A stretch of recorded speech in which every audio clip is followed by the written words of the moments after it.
कि बिहार की सरकार और यहाँ के वर्तमान विधायक व्हाइट पेपर लेके आएं और अपना रिपोर्ट कार्ड सबमिट करें कि आपने 20 साल में बिहार शरीफ विधानसभा के लोगों के लिए क्या किया। कि गया जी के आदमी हैं, उनको हम जानते नहीं तो वोट कैसे करेंगे। अब 2 कारण बताइए उमेर खान को वोट करने का।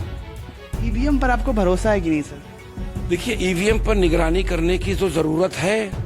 अब बहुत सारे वैसे साक्ष्य मिले हैं कि कुछ तो होता है ईवीएम में। अब तो भाई ये सॉफ्टवेयर है और ये दुनिया का कौन ऐसा सॉफ्टवेयर है जिसको हैक नहीं किया जाता है।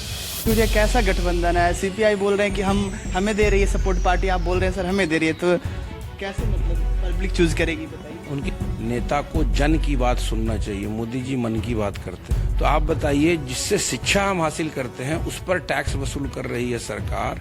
मैं यहाँ के पब्लिक ओपिनियन लिया तो मेरी सवाल नहीं पब्लिक का था। कुछ लोग हिंदू हम हैं, मुस्लिम आ जाएंगे तो हमें दिक्कत होगा, ऐसा कहना उनका। तो एक बात वादा करता हूँ कि अगर आपने अपना बहुमूल्य वोट देके मुझे प्रतिनिधि बनाया तो 5 साल आपका बेटा आपका भाई बनके ईमानदारी से आपके जीवन को सुधारने की कोशिश करेंगे। और तो यही है मेरा अनुरोध है ना कि आप से 4 दिन बचा है ना, आप प्रत्याशी उमैर खान बन जाइए मेरे भाइयों। आपका 4 दिन मैं वादा करता हूँ आपसे, ये रिकॉर्ड रहेगा ना नालंदा टाइम्स में। मैं वादा कर रहा हूँ अपने तमाम भाइयों से, अपने गार्जियन से। था नीतीश कुमार से बड़ा स्टॉलवर्ट कौन है भैया उनके गठबंधन में? आरजेडी पे आरोप लगता है कि हारने का कारण गाने उनके हैं। आप देख रहे हैं शहर का सबसे लोकप्रिय चैनल नालंदा टाइम्स। अभी बिहार विधानसभा की तैयारियां निर्णायक मोड़ पे है। जी नमस्कार, मेरा नाम है गौरव कुमार, आप देख रहे हैं नालंदा टाइम्स। अभी हमारी मौजूदगी है बिहार शरीफ विधानसभा क्षेत्र में और बिहार शरीफ विधानसभा से महागठबंधन के 2 उम्मीदवार हैं, दोनों अपनी दावेदारी पेश कर रहे हैं। हमारे साथ हैं उमेर खान जी जो बिहार शरीफ विधानसभा से कांग्रेस के उम्मीदवार है। 172 विधानसभा में अभी हमारी उपस्थिति है। कैसे हैं उमेर जी? बिल्कुल ठीक है। और तैयारियां कैसे चल रही है सर? तैयारियां जनता के बीच में गए हैं, जनता का अपार समर्थन मिल रहा है और 20 साल से लगातार सुनील साहब यहाँ के विधायक हैं, मगर क्षेत्र में जाने के बाद विकास का कोई कार्य नहीं हुआ है। बड़ा दुर्भाग्य है इस क्षेत्र का कि 20 साल से विधायक भी हैं और निरंतर सरकार भी है, उसके बावजूद जो मूलभूत सुविधाएं हैं वो भी उपलब्ध नहीं है यहाँ के नागरिक को। तो बड़ी विडंबना है। बिहार शरीफ की जनता को अभी तक कितना जान पाए हैं सर? नहीं, बहुत अच्छे से जान गए हैं। हम तो बिहार प्रदेश को अच्छे से जानते हैं, पूरे हिंदुस्तान को जानते हैं। हम लोग तो पैदल चल के हिंदुस्तान को देखा है, इस सुंदर भारत को। और बिहार शरीफ तो आना जाना है, यहाँ तो हमारे पारिवारिक संबंध हैं, यहाँ हमारे नानी का घर है रसूलपुर में। और बिहार शरीफ अभी प्रत्याशी बन के आए हैं तो ज़्यादा लोगों से मुलाकात हो रही है। मगर अगर हम एक संगठन के प्रदेश के अध्यक्ष हैं अल्पसंख्यक विभाग कांग्रेस के, तो बिहार के हर शहर में जाना होता है और हर जगह के लोगों से मुलाकात होती है और हर चीज को समझने का मौका मिला है। अच्छा, महागठबंधन से सर 2 उम्मीदवार बिहार शरीफ में, वो दावेदारी दे रहे हैं सीपीआई वाले कि हम आ रहे हैं सत्ता में, आप भी हैं, तो पब्लिक तो कंफ्यूज है, ऐसे में किसको वोट देगी आप खुद बताइए इस पे। आप एक तो बोलते हैं महागठबंधन, तो महागठबंधन में जितनी पार्टियां हैं सीपीआई के अलावा तमाम पार्टी हमारे साथ हैं, तो महागठबंधन तो इधर हुआ, वो अकेले हैं। खासकर यहाँ तमाम पार्टियों ने, तमाम पार्टी के लीडरशिप ने इस चीज़ को अनाउंस कर दिया कि गठबंधन के प्रत्याशी कांग्रेस के जो सिंबल पे लड़ रहे हैं उमैर खान वो हैं, तब तो उनका तो महागठबंधन का कोई औचित्य नहीं। ज्यादा कंफ्यूज है, कैसा गठबंधन है? सीपीआई बोल रहे हैं कि हमें दे रही है सपोर्ट पार्टी, आप बोल रहे हैं सर हमें दे रही है, तो कैसे मतलब पब्लिक चूज करेगी बताइए? उनकी गाड़ियों पर देखिए कि उनको झंडा लगाने के लिए भी लोग मना कर रहे हैं। तमाम पार्टी के अध्यक्ष तो यहाँ है ना, पत्रकार महोदय, वीआईपी के अध्यक्ष हैं, सीपीआईएमएल के इंचार्ज हैं, आरजेडी के हैं, कांग्रेस के तो है ही, आईपी गुप्ता हैं, सीपीआईएम है। तो ये सारी पार्टी के अध्यक्ष से आप पूछिए कि ऑफिशियली गठबंधन का प्रत्याशी कौन है। पब्लिक बिल्कुल कोई कंफ्यूजन नहीं है, ये कंफ्यूजन क्रिएट करने की कोशिश की जा रही है विपक्ष के द्वारा, क्योंकि वो हताश हो चुके हैं। बिहार शरीफ सर आप घूमे इतने दिन, सबसे बड़ी समस्या आपको बिहार शरीफ में भी क्या लगे? सारी तो समस्या ही है बिहार शरीफ। मूलभूत एकदम सबसे ज्यादा लगा ग्राउंड पे जो समस्या, वो बताइए कुछ समस्या। आप रहुई में जाएं, गांव में, बिहार शरीफ के वार्ड में जाएं, आपको ना सड़क मिलेगी, ना प्रॉपर ड्रेनेज सिस्टम है। तो सबसे इम्पोर्टेंट तो है कि वो चीज़ तो है ही नहीं। दूसरा सबसे इम्पोर्टेंट है कि आप जाएंगे तो गरीब के बच्चों को पढ़ने के लिए कोई सही से स्कूल नहीं है, हॉस्पिटल का बुरा हाल है, रोजगार का कोई विजन नहीं है कि यहाँ के बच्चों को एम्प्लॉयमेंट कैसे दिया जाए। स्मार्ट सिटी के नाम पर पता नहीं कितना 1000 करोड़ का फंड्स आया है और स्मार्ट तो दिखती नहीं है सिटी। आप जाइएगा अगर तो एक तो सड़क का हाल बुरा है, ट्रैफिक पोजीशन बड़ा गड़बड़ है। तो मुझे लगता है कि समस्या ही समस्या है। मूलभूत समस्या तो यही होती है लोकतांत्रिक व्यवस्था में। जो भी जनता अपने वोट से किसी जनप्रतिनिधि को चुनती है तो उसका मतलब क्या होता है? उसका मतलब तो होता है बेसिक नीड्स क्या है। देखिए विकास जो है ना, डेवलपमेंट का पैरामीटर अलग होता है। एक होता है इंफ्रास्ट्रक्चर का डेवलपमेंट होना। तो इंफ्रास्ट्रक्चर का डेवलपमेंट तो जरूरी है, मगर समाज का विकास कैसे होगा? बिना एजुकेशन के तो होगा नहीं, बिना हेल्थ केयर सिस्टम के तो होगा नहीं। ये तो मेरा संविधान में मौलिक अधिकार है। तो कहाँ सरकारी अस्पताल में किसी गरीब की इलाज हो रही है? आप कांग्रेस से आते हैं सर, राहुल गांधी को भी जानते हैं, आप उनके साथ यात्रा भी किए हैं। राहुल गांधी और मोदी जी में क्या अंतर है दोनों में? राहुल गांधी सच बोलते हैं, मोदी जी एक वाहिद दुनिया के नेता हैं जो वादा करते हैं उसके जस्ट विपरीत करते हैं। मोदी जी में क्या बुराई लगता है? हम आपको कोई बुराई की बात ही नहीं, आदरणीय प्रधानमंत्री हैं, मगर प्रधानमंत्री जब लोकतांत्रिक व्यवस्था में नेता को जन की बात सुनना चाहिए। मोदी जी मन की बात करते हैं, नंबर 1। नंबर 2, आप बताएं हमको कि 2014 में जब आदरणीय मोदी जी चुनाव लड़ रहे थे, तैयारी कर रहे थे प्रधानमंत्री का प्रत्याशी बनके, तो यही नारा दिया जाता था, बहुत हुई महंगाई की मार अब की बार। दूसरा सबसे इंपॉर्टेंट बात उन्होंने कहा था कि काला धन इतना लोगों का जमा है कि हम सत्ता में आएंगे तो काला धन लाएंगे तो हर नागरिक के खाते में 15 लाख जाएगा। फिर उन्होंने कहा था कि हर साल 2 करोड़ युवाओं को रोजगार देंगे। ये सारे इंपॉर्टेंट इश्यूज थे। अब आप मुझे बताइए 2014 के बाद महंगाई कैसी है? महंगाई ऐसी है भाई कि आज के राज्य में गरीब परिवार अपनी बच्ची की अगर शादी करे तो उसको एक भर सोना भी ना दे सके, इतना महंगाई है। जीएसटी कफन पे, नमक पे, पेन पे, पेपर पे, पेंसिल पे, बुक्स पे, सब पे लगा दिया। तो भाई सरकार तो जनता के टैक्स से चलती है, मगर वैसी जो मूलभूत सुविधाएं उपलब्ध कराना है बच्चों को, जैसे शिक्षा की गारंटी देना है, रोजगार की गारंटी देना है, स्वास्थ्य की गारंटी देना है, तो आप बताइए जिससे शिक्षा हम हासिल करते हैं उस पर टैक्स वसूल कर रही है सरकार। और मोदी जी की उपलब्धि सबसे बड़ी ये है पत्रकार महोदय कि भारत नंबर 1 दुनिया में किस चीज पे है पता है आपको? बताइए। भारत आज के डेट में नंबर 1 पे है कर्ज लेने में। दुनिया का सबसे ज्यादा कर्ज लेने वाला मुल्क भारत। सबसे बड़ी विडंबना यह है कि कर्ज भी ले रहे हैं मोदी जी, और सरकारी जो कंपनी है जिस पर भारत के नागरिक का अधिकार है उसको अपने मित्रों के हाथे बेच रहे हैं। अडानी को 1 रुपए में 1000 एकड़ जमीन मिलती है भागलपुर में, और उद्योग लगाने के लिए, कल कारखाने लगाने के लिए बोलते हैं कि सरकारी जमीन उपलब्ध नहीं है। तो विडंबना है, मुल्क आर्थिक गुलामी की तरफ जा रहा है। जनता समझ रही है, नौजवान अब समझ चुके हैं, काट की हांडी बार बार नहीं चढ़ती है। हम तो चाहते हैं कि बिहार की सरकार और यहाँ के वर्तमान विधायक व्हाइट पेपर लेके आए और अपना रिपोर्ट कार्ड सबमिट करें कि आपने 20 साल में बिहार शरीफ विधानसभा के लोगों के लिए क्या किया। अगर उमेर खान से बिहार शरीफ विधानसभा की जनता आपको जिता देती है तो सबसे पहले क्या करिएगा?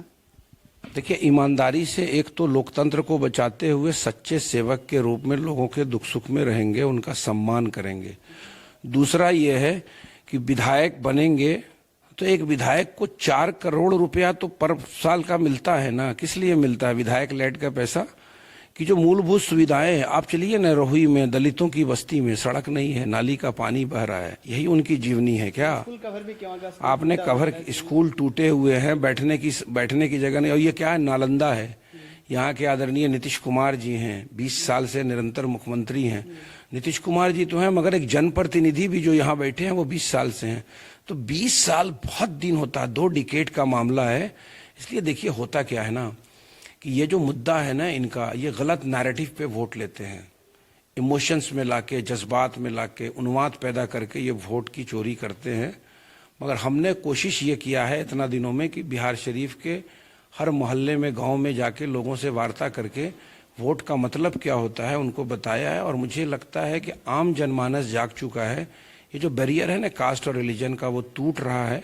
मुद्दे की बात करके परिवर्तन लाने की कोशिश कर रहा है, क्योंकि लोकतंत्र को बचाने के लिए परिवर्तन जरूरी है। ईवीएम पर आपको भरोसा है कि नहीं सर? देखिए, ईवीएम पर निगरानी करने की तो जरूरत है। अब बहुत सारे वैसे साक्ष्य मिले हैं कि कुछ तो होता है ईवीएम में। अब तो भाई ये सॉफ्टवेयर है, और ये दुनिया का कौन ऐसा सॉफ्टवेयर है जिसको हैक नहीं किया जाता है। और आप हमको बताइए कि ये दुनिया की जितनी एडवांस कंट्री है, अमेरिका ले लीजिए, कनाडा ले लीजिए, चाहे दुनिया, रशिया ले लीजिए, जर्मनी ले लीजिए, अगर ईवीएम इतना सेफ एंड सिक्योर होता तो वहां बैलेट पे चुनाव क्यों होता? बिहार शरीफ में सर आप लगातार घूमे, बिहार शरीफ में बहुत सारे प्रत्याशी, मनोज ताती के बारे में आपको क्या राय है? नहीं, मनोज ताती जी, एक मरतबा हम कागजी मोहल्ला की वो पतली सड़क में हम घुस रहे थे गाड़ी से, उधर से हमारे मनोज ताती जी आ रहे थे, तो उनकी गाड़ी आ गई तो मैं गाड़ी से उतर गया कि मैं पैदल निकल लूं। तो मैं जब पैदल निकलने लगा तो मनोज ताती जी उतर गए, और उतर के लोकतंत्र को का उन्होंने सम्मान इसलिए किया कि वो उतरे और हमसे हाथ मिलाए, गले मिले और बोले कि उमैर भाई आप आदमी बहुत अच्छे हो। तो उन्होंने फोटो खिंचवाया। तो लोकतंत्र यही है। लोकतांत्रिक व्यवस्था में सबको चुनाव लड़ने का अधिकार है, मगर जनता जिसको चुने, जिस दिन आप चुने गए आप जन जन के प्रतिनिधि हुए यार। आम जनता का सम्मान, प्रेम और स्नेह, सबका सम्मान, और जहां तक हो सके जनप्रतिनिधि का दायित्व यह है कि जिस क्षेत्र को आप रिप्रेजेंट करते हैं उस क्षेत्र का धीरे धीरे बेहतर विकास हो और जनता का सम्मान हो। तेजस्वी यादव जी पे सर आरजेडी पे आरोप लगता है कि हारने का कारण गाने उनके हैं। इधर एक मोदी जी गाने का बीच स्टेज पे जिक्र भी किए थे, आएंगे सत्ता में तो ठोक देंगे कट्टा, ऐसे करके कुछ गाना था उनका। तो ऐसे गानों पे आरजेडी नहीं, तेजस्वी यादव जी नहीं गाते हैं, मैं बताता हूँ गाना आपको। ऐसे गानों पे लगाम लगाने की जरूरत है कि नहीं सर? देखिए गाना मैं बताता हूँ सर, एक गाना था बहुत ज्यादा, मतलब इसको लेके बीजेपी के सारे उम्मीदवार ट्रोल कर रहे हैं। गाना था, लेके दुनाली दिवाली आयम हम मनायब गोली के छारा से दे सत्ता में कटा के उठा ले वो घारा से रे। ऐसे गाना ये कोई ऑफिशियल आरजेडी का गाना तो है नहीं। मेरी बात आप सुने पत्रकार महोदय, ये कोई ऑफिशियल आरजेडी का गाना तो है नहीं। इस तरह के गाने भोजपुरी में पता नहीं लोग पॉपुलर होने के लिए, अपना टीआरपी बढ़ाने के लिए गाते रहते हैं। इसमें न तेजस्वी यादव जी का दोष है, न राष्ट्रीय जनता दल, न किसी नेता का दोष है। अब ये कोई मुद्दा चुनाव का नहीं, ये तो गाना है अभी। अरे सर, ये तो गाना है। मुद्दा ये नहीं है कि दुलारचंद यादव की हत्या कर दी जाती है ना मुद्दा। तो मुद्दा तो ये है ना कि पारस अस्पताल में एक इलाज हो रहा है और उसके अंदर घुस के लोग उसकी हत्या कर देते हैं। तो कानून का राज तो नहीं है ना पत्रकार महोदय। 48 घंटे में 4 मर्डर बिहार में हो गए सर। नीतीश कुमार जी कहते हैं सुशासन की सरकार है, कैसी सरकार आपको लगे? नीतीश जी का first 5 years of Nitish Kumar, मैं भी उसको ये करता हूँ, मगर नीतीश जी अभी कुछ दिनों से भारतीय जनता पार्टी ने उनको घेर लिया। नीतीश जी बिल्कुल उनके सारे फ्रीडम को चारों तरफ से घेर के कम कर दिया है। नीतीश जी का वो ऑरा नहीं रहा। भारतीय जनता पार्टी अपने रिमोट से अब नीतीश जी को चला रही है, चाहे जो भी वजह हो। क्योंकि अभी जो मैनिफेस्टो लॉन्च हो रहा था, नीतीश कुमार से बड़ा स्टॉलवर्ट कौन है भैया उनके गठबंधन में? तो मैनिफेस्टो की लॉन्चिंग में नीतीश कुमार जी खामोश बैठे हैं और सम्राट चौधरी जी लॉन्च कर रहे हैं। तो यही आप समझ लीजिए, नालंदा के लोगों से हम कहते हैं कि सोचिए, भारतीय जनता पार्टी की साजिश यही और इनका इतिहास रहा है, गले मिलाते हैं और फिर निपटाते हैं। नीतीश जी को भी वो इसी तरह से करने की कोशिश कर रहे हैं। तो हम यहाँ के लोगों से आग्रह करते हैं कि इस तरह की जो सियासत हो रही है और इस तरह की विचारधारा के जो लोग हैं, आप पहले अपना मन बनाइए और इस तरह की विचारधारा के लोगों को के बारे में सोचिए। दो चीज बड़ी खतरनाक है पत्रकार महोदय डेमोक्रेसी के लिए। डेमोक्रेसी क्या है?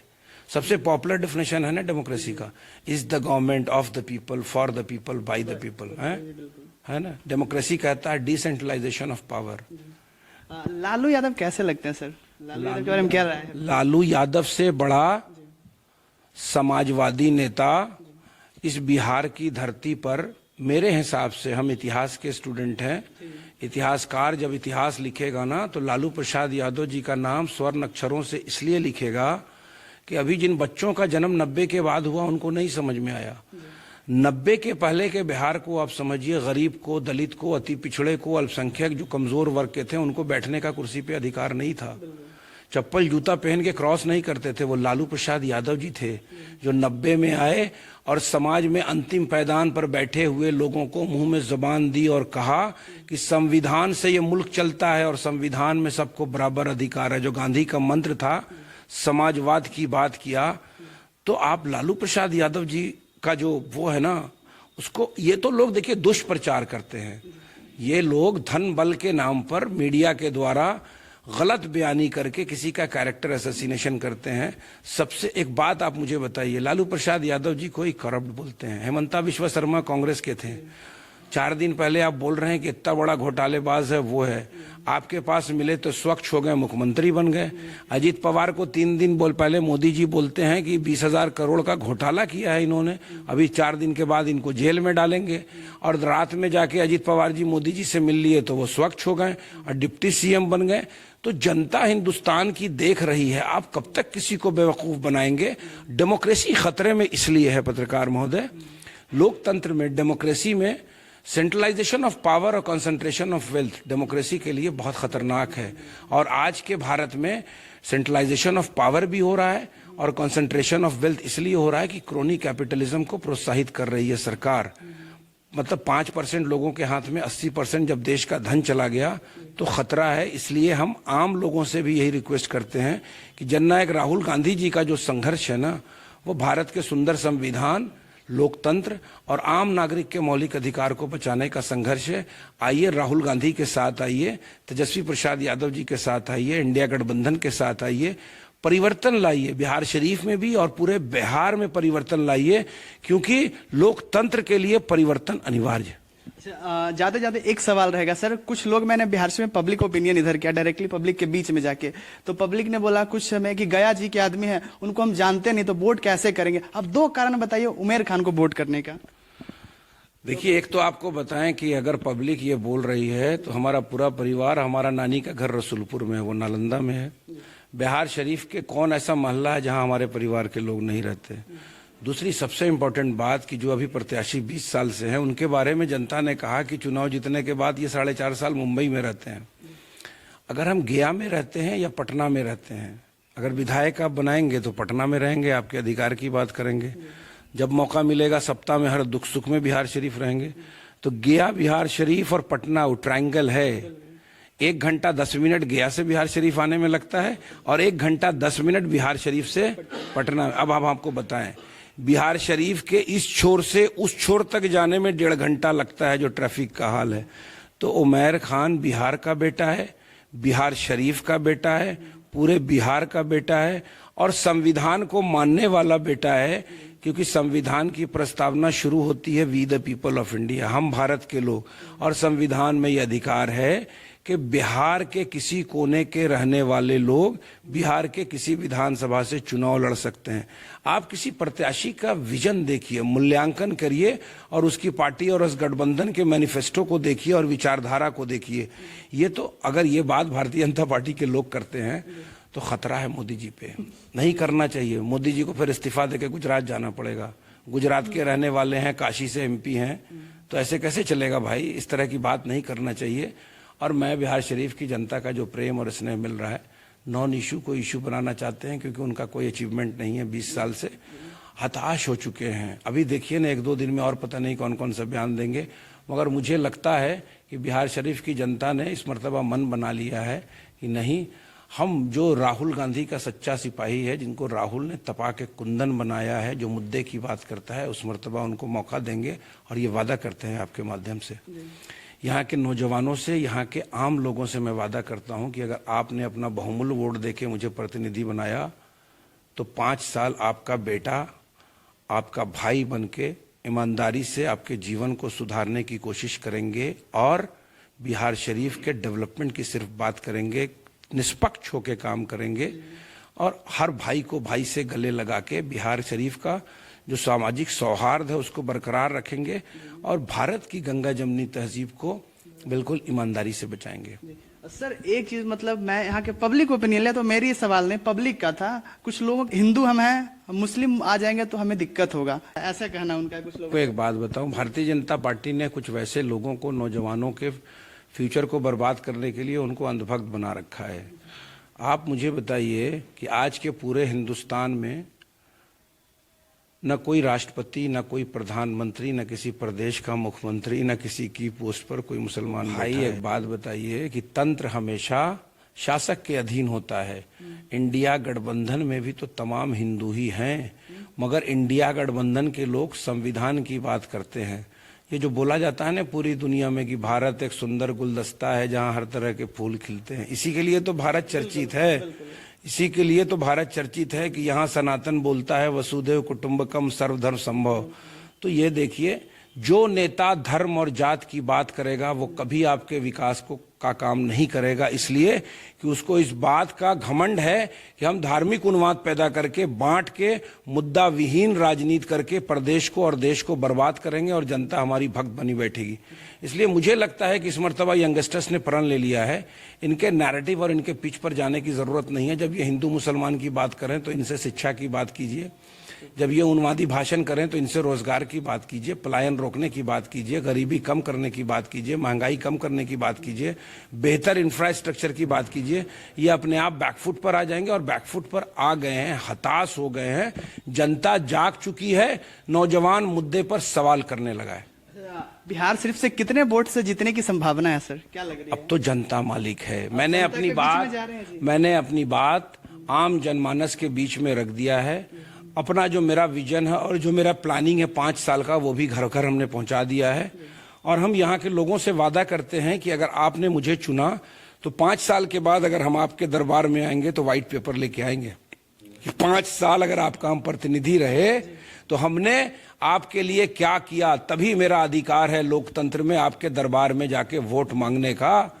तो हम बिल्कुल, मेरी क्लैरिटी है, मेरी विचारधारा में कोई कॉन्टेमिनेशन नहीं है, बिल्कुल क्लैरिटी है। और मैं भारत के संविधान को मानता हूं। भारत के संविधान में हम भारत के लोगों का अधिकार है ये धर्म और जात रिश्ता नाता करने का है और समाज में बेहतर वातावरण बनाने की चीज है।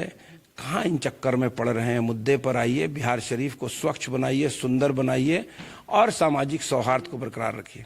जाते जाते लास्ट सवाल हमारा रहेगा सर, बिहार शरीफ की जनता से आप 2 शब्द क्या अनुरोध करेंगे? बिहार शरीफ की जनता से 2 शब्द तो यही है मेरा अनुरोध है ना कि आप से 4 दिन बचा है ना, आप प्रत्याशी उमैर खान बन जाइए मेरे भाइयों। आपका 4 दिन मैं वादा करता हूं आपसे, ये रिकॉर्ड रहेगा ना नालंदा टाइम्स में। मैं वादा कर रहा हूं अपने तमाम भाइयों से, अपने गार्जियन से, 4 दिन आप प्रत्याशी बन के लड़िए। 5 साल हम अपने आपके जीवन को खूबसूरत बनाने के लिए तन मन से आपके साथ, ईमानदारी से, आपके विकास के लिए और आपके जीवन को संवारने के लिए एक भाई बन के, एक बेटा बन के, समर्पण के रूप में आपका काम करेंगे। अच्छा, ये आप लिख के दे सकते हैं सर कि उमैर खान को मतलब पब्लिक को जरूरत रहेगी तो मिलने आएंगे उमैर खान। जैसे मैं पब्लिक जाती है तो उनसे मिलते नहीं है, कभी मिलने का मौका मिलता है तब भी नहीं मिलता। आजकल की दुनिया तो बड़ा आसान है। उमैर खान के आचरण को तो आप पता कर ही सकते हैं। उमैर खान ज्ञान और मोक्ष की नगरी का रहने वाला है, जहाँ गौतम बुद्ध को ज्ञान भी मिला था और तमाम सनातन के मानने वाले लोग पिंडदान करते हैं मोक्ष प्राप्त करने के लिए अपने पूर्वजों की आत्मा। तो हम झूठ वोट बोलते नहीं हैं। और मेरे बारे में तो आप विकिपीडिया पर जाके मेरे बारे में देखो कि मेरा जीवन कैसा रहा है, हमने एजुकेशन कहाँ से हासिल किया, और कभी मेरे अंदर कोई भेदभाव नहीं है। हम मानवता का सम्मान करते हैं और सर्वधर्म संभव वाले हैं। हम तमाम लोग एक साथ मिलके एक थाली में खाने वाले लोग हैं। भारत यात्री हमारे सब आए हुए हैं, वो ब्राह्मण भी हैं, दलित भी हैं, बैकवर्ड भी हैं, सब लोग हैं। अलग अलग प्रदेश से कम 10-12 भारत यात्री आए हुए हैं, जिसमें 5-6 महिलाएं हैं। उमैर खान भारत यात्रा में याशिका कुजूर है, छत्तीसगढ़ की है, एसटी की है, मेरे साथ एक थाली में खाती है। यहाँ उमैर खान में कहाँ भेदभाव है? अच्छा, राहुल गांधी की सर यात्रा साथ में आपने किया तो क्या अंतर दिखा? राहुल गांधी के सोच के बारे में क्या लगता है, कैसे लगता है? राहुल गांधी से बेहतर विजनरी लीडर आज के भारत में नहीं है। मैं सारे नौजवान को कहता हूं, इस देश को राहुल गांधी की जरूरत है। राहुल गांधी जिस दिन आएंगे ना, तो राहुल गांधी समाज के हर वर्ग के लिए काम करेंगे, सिर्फ अपने मित्रों के लिए। अभी देश में क्या हो रहा है भाई, 2 मित्रों के लिए ही पूरी सरकार की पॉलिसी बन रही है और देश बर्बाद हो रहा है। तो राहुल गांधी का जो वो राहुल गांधी क्यों बात करते हैं जातीय जनगणना की? राहुल गांधी न स्वर्ण के खिलाफ है, न पिछड़ों के खिलाफ है, न किसी के खिलाफ है। वो बोलते हैं जिसकी जितनी आबादी उसका उतना शेयर होना चाहिए बजट में, समाज के हर वर्ग का उत्थान होना चाहिए, ना कि कंसंट्रेशन ऑफ वेल्थ होना चाहिए। कैपिटलिज्म के खिलाफ नहीं है, क्रोनी कैपिटलिज्म के खिलाफ है। क्रोनी कैपिटलिज्म लोकतंत्र के लिए खतरनाक है। हम सबसे रिक्वेस्ट करता हूं, मुझे लगता है भाई, मेरा तो अपवर्ड ट्रेंड चल रहा है। अभी जो 24 में लोकसभा का इलेक्शन हुआ तो वो बोल रहे थे 400 पार, तो राहुल जी और हम लोग तो 43-44 पर थे उससे पहले, तो हम तो 100 पार चले गए, वो बैसाखी पर आ गए। तो भारत की जनता ने अब राहुल को एक्सेप्ट कर लिया है, बिहार में तेजस्वी को एक्सेप्ट कर लिया है, इंडिया गठबंधन के लोगों को अब भारतीय जनता ने एक्सेप्ट कर लिया है। ये उन्मादी भाषण अब ज्यादा दिन नहीं चलेगा और मुझे लगता है कि यहाँ तो अभी 14 तारीख को जो बोलते हैं ना कि तेजस्वी की उम्र कच्ची है मगर बात पक्की बोलता है, तेजस्वी यादव ने जो कहा है वो करके दिखाया है। तो मुझे पूरा भरोसा है कि बिहार में तेजस्वी जी के नेतृत्व में सरकार बनेगी गठबंधन की, मुकेश सहनी जी डिप्टी सीएम होंगे और आने वाले समय में जब राहुल गांधी देश के प्रधानमंत्री बनेंगे तो देश में सिर्फ मुद्दे की बात होगी, विकास की बात होगी, एजुकेशन की बात होगी, एम्प्लॉयमेंट की बात होगी, किसान को न्याय दिलाने की बात होगी, गरीबों के सम्मान की बात होगी, दलित को मेन स्ट्रीम में लाने की बात होगी। यही तो विजन होना चाहिए एक लीडर का। अभी हमारे साथ थे उमेर खान जी, जिन्होंने हमारे हर एक सवालों का जवाब बहुत ही बेपाकी से दिया। इसके बारे में आप क्या कुछ राय रखते हैं कमेंट में जरूर बताइएगा। मिलते हैं अगले वीडियो में। वीडियो में बने रहने के लिए बहुत बहुत धन्यवाद।